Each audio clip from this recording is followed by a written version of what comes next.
Sobrenatural. A vida de William Branham, por Owen Jorgensen. Livro 2. O jovem e seu desespero. Capítulo 16. Como um morcego saído do inferno, de 1933 a 1934. A construção na esquina da Rua 8 com a Penn foi terminada no final de setembro de 1933. Por amor e respeito ao seu pastor, a congregação votou em chamar o edifício de Tabernáculo Branham. Isto não se parecia com uma típica estrutura de igreja. Não havia campanário, nem uma grande cruz, nem um telhado nitidamente inclinado ou um forro arqueado. Era um edifício de bloco de concreto simples, com um forro suavemente inclinado, uma frente falsa e janelas e portas planas e retangulares.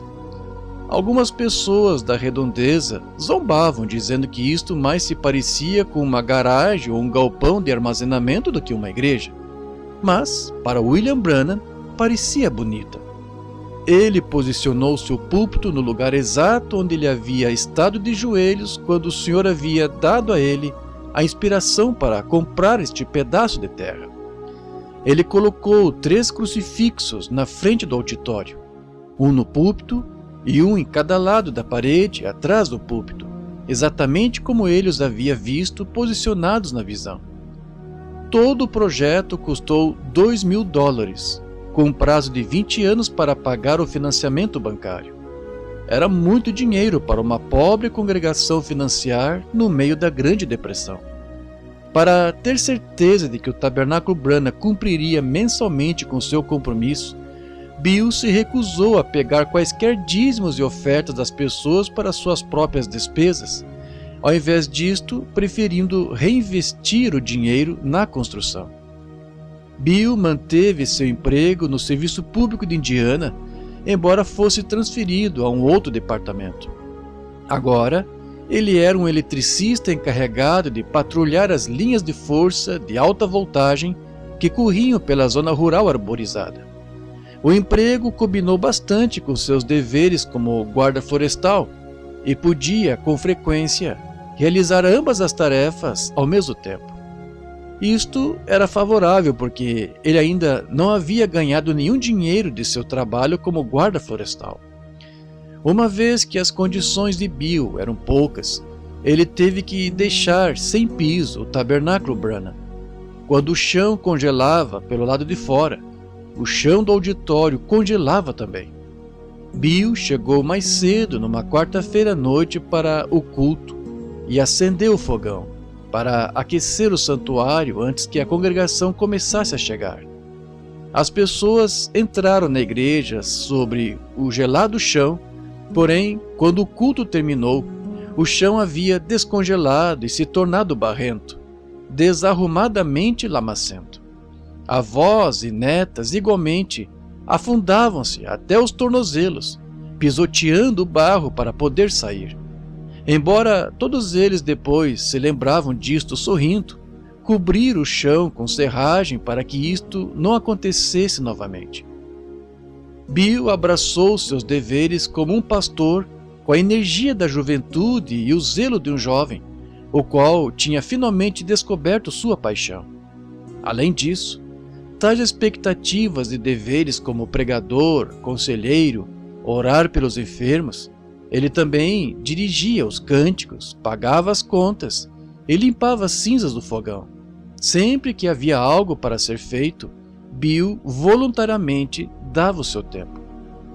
Tendo um novo ministério como pastor e ainda sendo um cristão recém-convertido, os dias de Bill eram repletos de aprendizado e experiências, algumas previsíveis e outras imprevisíveis.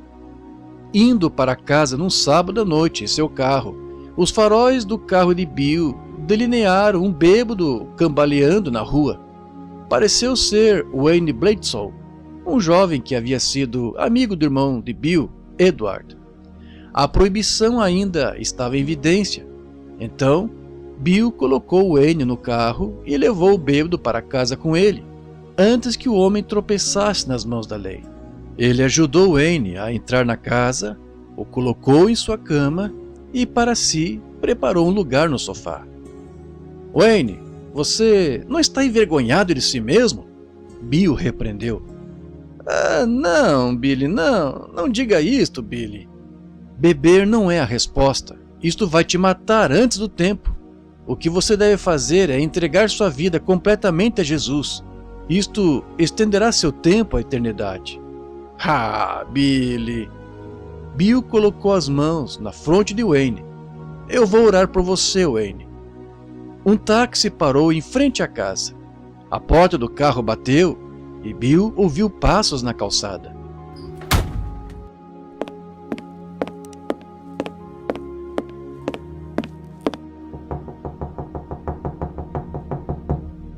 Uma mulher batia freneticamente na porta, chamando: Irmão Bill! Irmão Bill! Bill pensou: meu Deus, alguém deve estar morrendo. Ele ligou as luzes, colocou suas roupas e correu até a porta. Era Nellie Sanders, de 18 anos de idade, que estava na porta com sua face pálida, seus olhos vermelhos e inchados. Oh, Nellie, entre! Nellie entrou. Oh, Billy, estou perdida, estou perdida! Qual é o problema, Nellie? Você está tendo um ataque do coração? Não, irmão Bill, eu vinha descendo a rua Spring e honestamente, irmão Bill, eu não tive más intenções. A mente de Bill estava girando, desejando saber como lidar com esta moça histérica. Agora, acalme-se, irmã, conte-me o que aconteceu. Nellie era uma recém-convertida, uma das convertidas das reuniões de Bill na tenda, realizadas em junho. Antes que ela desse seu coração a Jesus, ela havia sido uma das melhores bailarinas na cidade, e seu parceiro de dança, Lee Horn, ainda tinha os troféus para provar isto. Nellie deu um profundo suspiro para acalmar suas trêmulas mãos. Ela tentou falar devagar e distintamente, mas suas palavras tomaram velocidade até que por fim se tornaram num som escassamente inteligível. Eu estava passando em frente ao Regents Hall e ouvi músicas de dança. Eu parei por um minuto só para ouvir. A música manteve-se soando melhor e melhor. Eu disse: Senhor, tu sabes que eu te amo, mas eu certamente posso me lembrar das vezes que Lee e eu costumávamos ganhar todos aqueles troféus e prêmios. Talvez se eu subir essas escadas serei capaz de testificar para algumas daquelas pessoas. Então eu subi os degraus e antes que eu soubesse o que estava fazendo, eu estava na pista de dança, nos braços de um rapaz, dançando. Oh, Billy, agora eu estou perdida para sempre? Eu não quero acabar como Margie. Billy lembrou-se de Margie, a moça com curto traje de banho que tinha se recusado a sair com seu barco quando ele pediu que ela se afastasse, no dia em que ele estava batizando os convertidos depois de sua reunião de avivamento em junho. Quando aquela estrela misteriosa desceu do céu, Margie desmaiou. Mais tarde, ela começou a beber. Numa briga de bar, alguém a golpeou na face com uma garrafa quebrada, ferindo-a terrivelmente. A última vez que Billy ouviu falar dela, ela estava em uma instituição de insanidade. Nellie estava muito aflita e tremendo. Billy tentou consolá-la. Oh, não, irmã, você não está perdida, mas você cometeu um erro quando você parou por um minuto para ouvir a voz do diabo te chamando de volta ao que você fazia antes de encontrar Jesus. Não faz muito tempo que eu sou um cristão, porém, já sei que a maior batalha jamais pelejada é na mente humana. Esta é uma batalha entre fé e dúvida. Você vai crer na palavra de Deus ou duvidar dela. Você tem que fazer a sua própria escolha. Oh, Billy, eu quero escolher a fé em Jesus. Wayne Bladson já estava um pouco sóbrio e estava sentado na cama, observando curiosamente a agitação. Eu não sei muito sobre Bíblia, Bill disse, mas eu creio que Jesus disse isto: em meu nome expulsarão demônios. Colocando a mão no ombro de Nellie, ele orou: Diabo, Eu não te conheço, mas esta é minha irmã, e você não pode segurá-la. Você vai ter que sair dela agora. Está me ouvindo? A tela da porta começou a abrir e fechar rapidamente sozinha.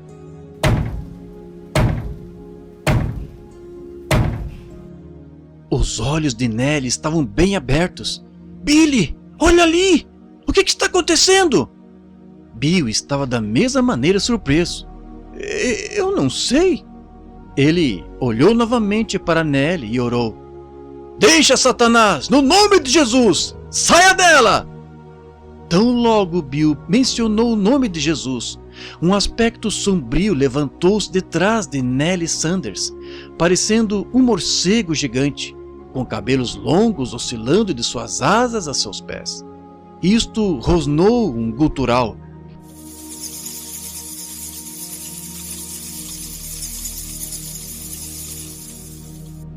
E veio em direção a Bill, que clamou, Sangue de Jesus, proteja-me!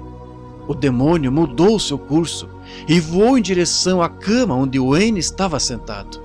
Girou uma vez e então desapareceu na cama. Apavorado e meio sóbrio, Wayne gritou, jogou o cobertor de um lado e correu para o quarto ao lado.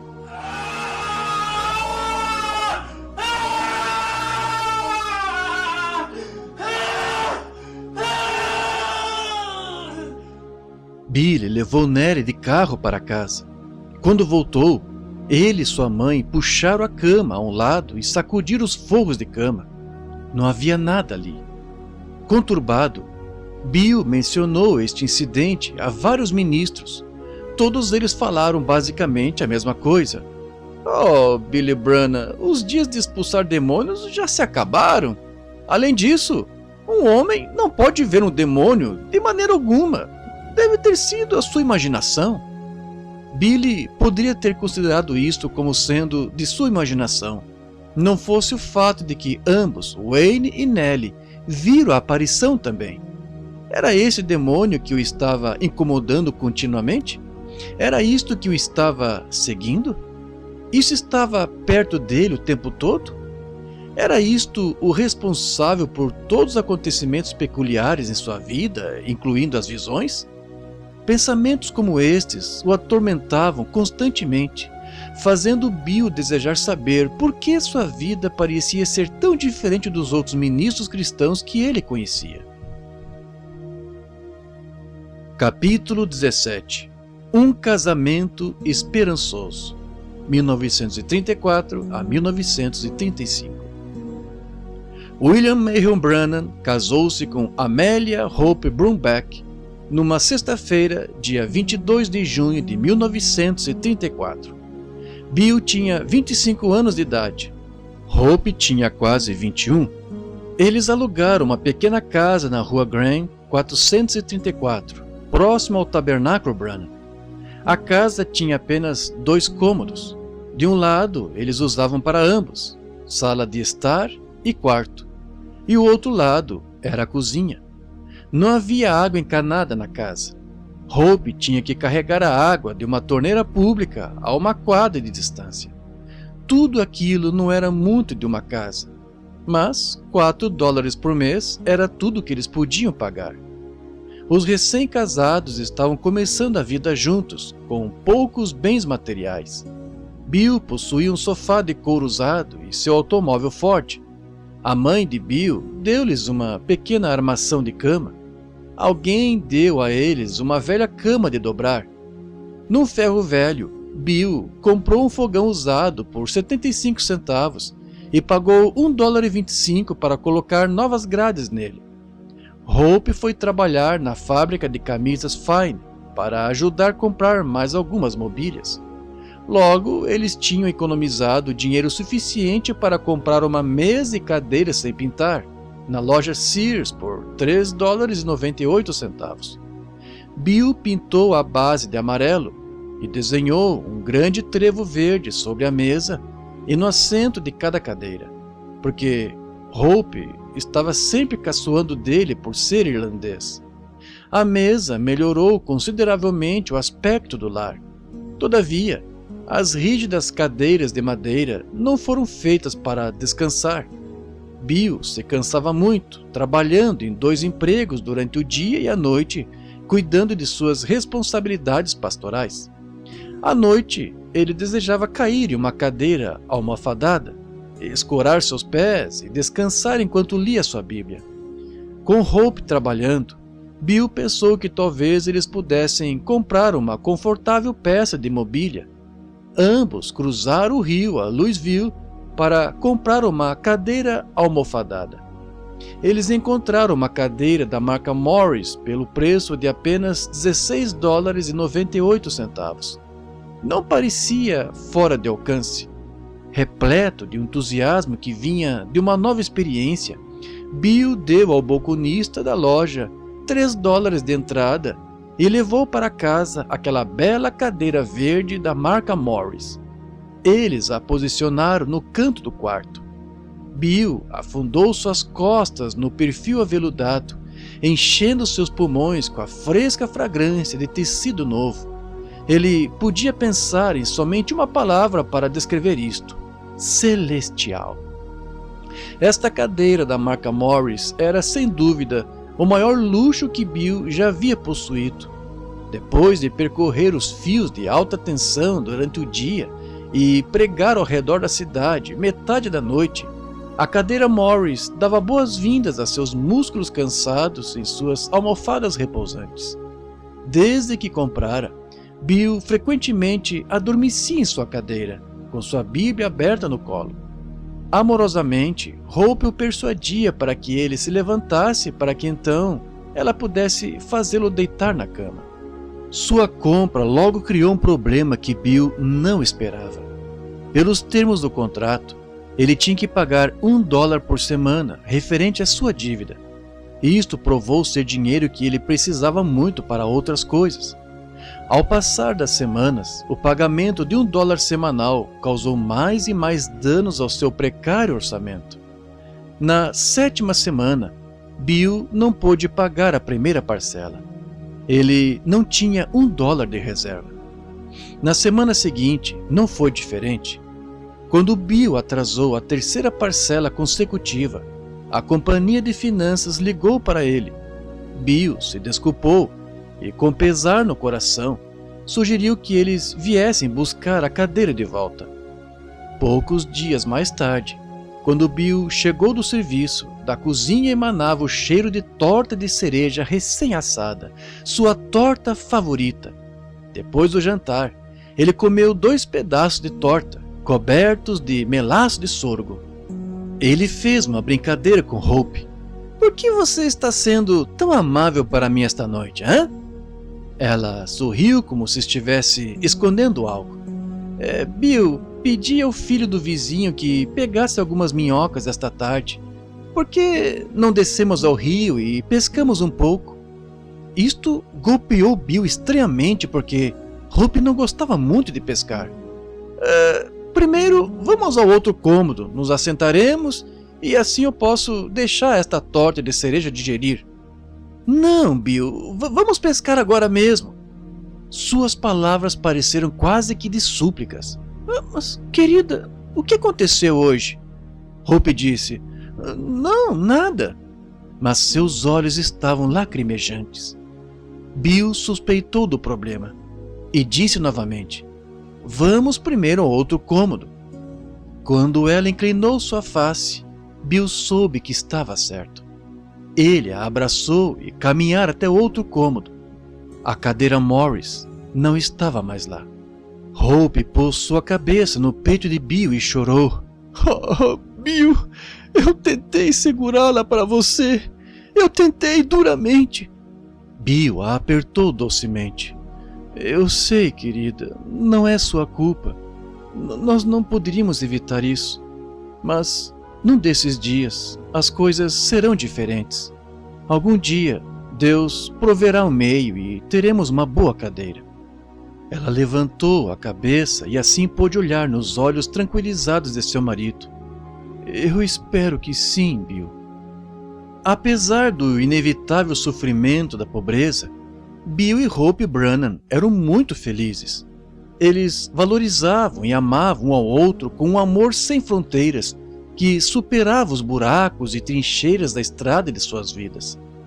Em dezembro de 1934, Hope engravidou.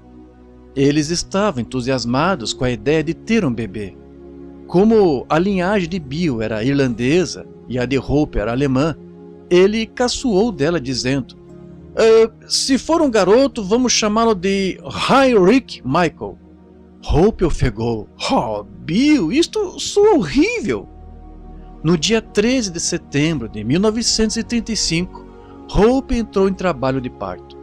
Ela teve um tempo difícil e quase morreu ao dar à luz. Bill andou as milhas para lá e para cá sobre o piso da sala de espera do hospital.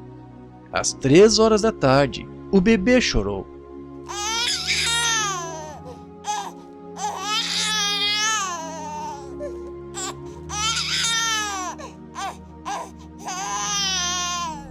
No mesmo momento, Bill gritou: Oh, obrigado, senhor!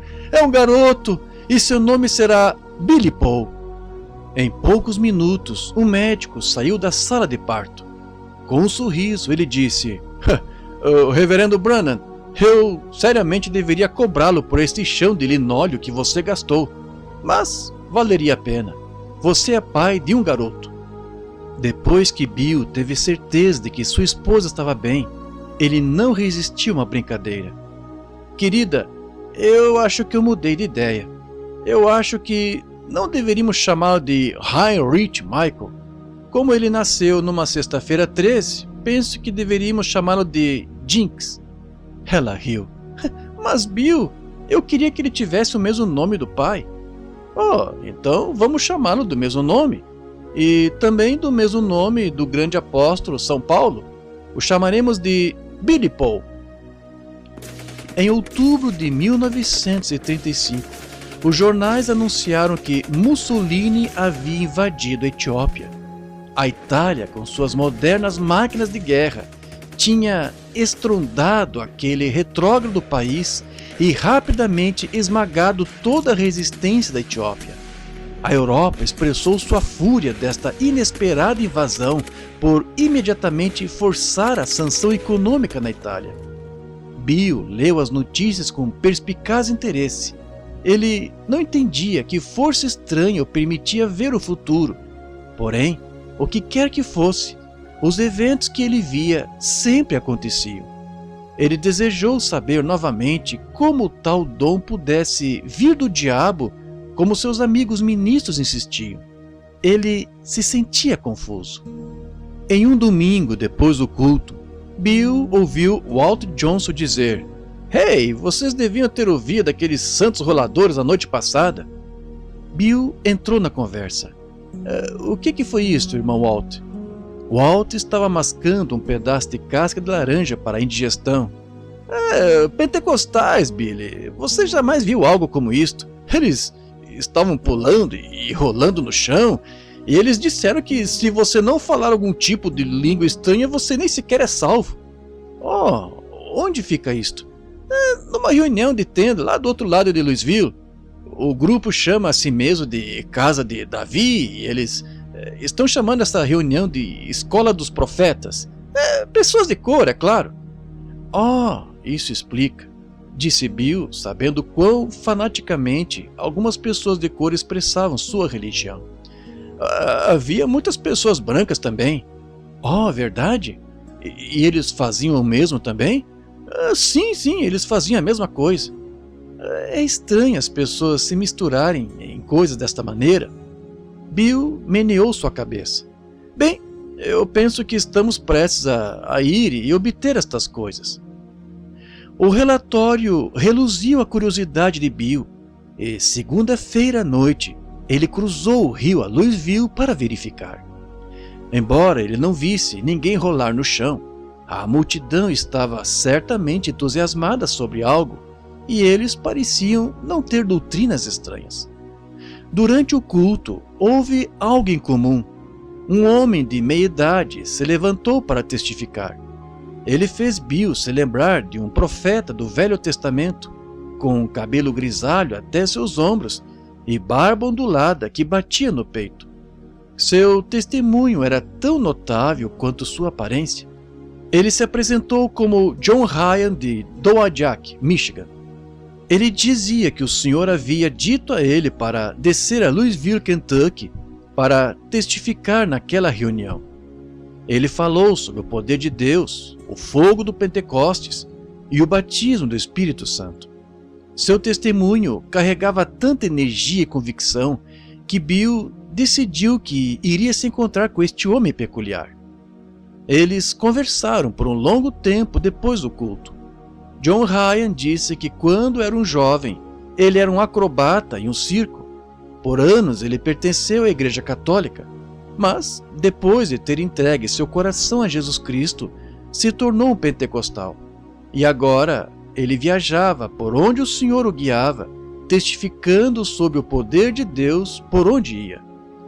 Bill contou a ele parte das 7 visões que havia visto em junho de 1933. Quando John Ryan teve conhecimento de que uma das partes antivistas era a invasão da Etiópia por Mussolini, Ryan mal podia conter seu entusiasmo e perguntou se eles poderiam falar mais sobre isto posteriormente. Isto estava bem para Bill. Então, ele convidou esse ancião para ir até sua casa para passar a noite falando sobre isto. De manhã, eles ficaram sentados por um longo tempo ao redor da mesa da cozinha, enquanto Bill compartilhava algumas de suas misteriosas experiências. Ele sentiu mais liberdade falando com esse estranho do que com os ministros que ele conhecia por vários anos. John Ryan encorajou Bill a dar especial atenção às visões, sugerindo que elas poderiam ser a voz de Deus falando com ele. Então, ele falou sobre algo que ele chamou de experiência pentecostal, a qual ele disse que o poder de Deus era como a dinâmica, uma força viva na vida cristã. Bill não podia compreender o seu significado. O homem usou termos fora do comum como batismo do Espírito Santo, falar em línguas e interpretação de línguas, mas uma coisa estava clara: John Ryan definitivamente cria no que estava falando. Ele se entusiasmava enquanto falava. De repente, levantou as mãos e começou a falar em algum tipo de linguagem inarticulada. Depois de um minuto, ele parou. Então, caminhou ao redor da mesa, colocou as mãos nos ombros de Bill e disse: "Irmão Bill, esta é a interpretação. Você é apenas um rapaz agora. Você tem a vida pela frente ainda, mas algum dia isto se ajustará e o Deus Todo-Poderoso te usará para revolver as nações."